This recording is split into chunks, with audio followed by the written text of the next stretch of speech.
இந்திய சட்ட விழிப்புணர்வு பகுதி 6 இந்திய தண்டனை சட்டம் பிரிவுகள் 21 முதல் 30 வரை பொதுவான விளக்கங்கள்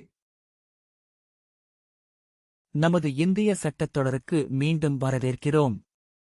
முந்தைய பகுதியில் அரசாங்கம், இந்தியா, நீதிபதி மற்றும் நீதிமன்றத்தின் வரையறைகளை கற்றுக்கொண்டோம்.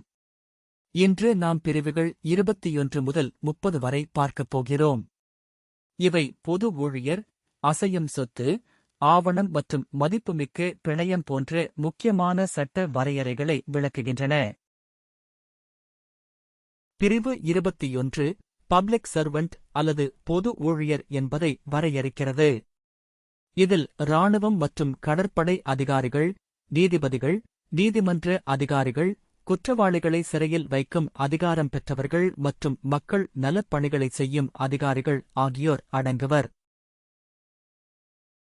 பிரிவு 22 மூவேபிள் ப்ராப்பர்ட்டி அல்லது அசையும் சொத்து என்பதை விளக்குகிறது. இது அனைத்து வகையான தொற்றுணரக்கூடிய பொருட்களையும் குறிக்கும். ஆனால் நிலம் மற்றும் நிலத்துடன் நிரந்தரமாக இணைக்கப்பட்டுள்ள மரங்கள் அல்லது கட்டடங்கள் போன்ற பொருட்கள் இதில் அடங்காது. பிரிவு 23 ராங்ஃபுல் கெயின் அல்லது முறையற்ற ஆதாயம் மற்றும் ராங்ஃபுல் லாஸ் அல்லது முறையற்ற இழப்பு பற்றி பேசுகிறது. சட்டத்திற்கு புறம்பாக தனக்கு உரிமை இல்லாத ஒரு சொத்தை பெறுவது முறையற்ற ஆதாயம்.